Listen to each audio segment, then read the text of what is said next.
Hello guys, kumusta po kayo? In this video, nasa Aklan po tayo ngayon. Papunta po tayong Boracay.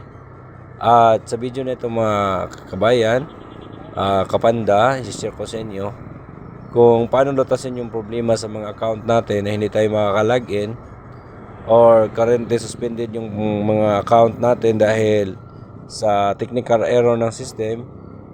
At baka yung account mo is nanakaw ng iba. So ganito yung gawin nyo mga kaibigan at kung saan kayo pwedeng lumapit.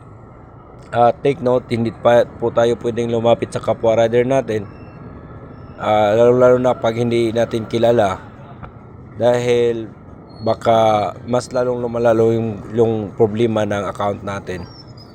So yung first na gagawin mo mga kaibigan, mga kapanda, is mag-email tayo doon sa email ad na nilagay natin sa baba sa comment section at saka sa description. Ilalagay ko yung link ng email ad ng admin ng Foodpanda.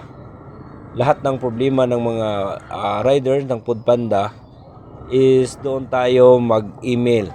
Take note ha, doon tayo mag-email at hindi tayo maniwala sa mga sabi-sabi na magpatulong ng kapwa rider. So walang ibang way mga kaibigan, is dito talaga tayo mag-email sa link na ito sa baba ng comment section or description ng video na ito.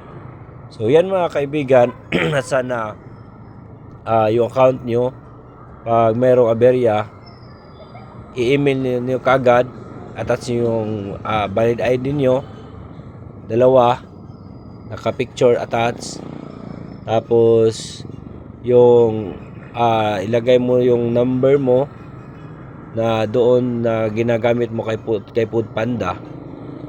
For example, nawala yung cellphone mo, nawala yung number mo, so pwede ka mag-email kay Foodpanda na magpalit ng number. So pwede ka din mag-email na magpalit ng password, at yun gagawin nyo ni Panda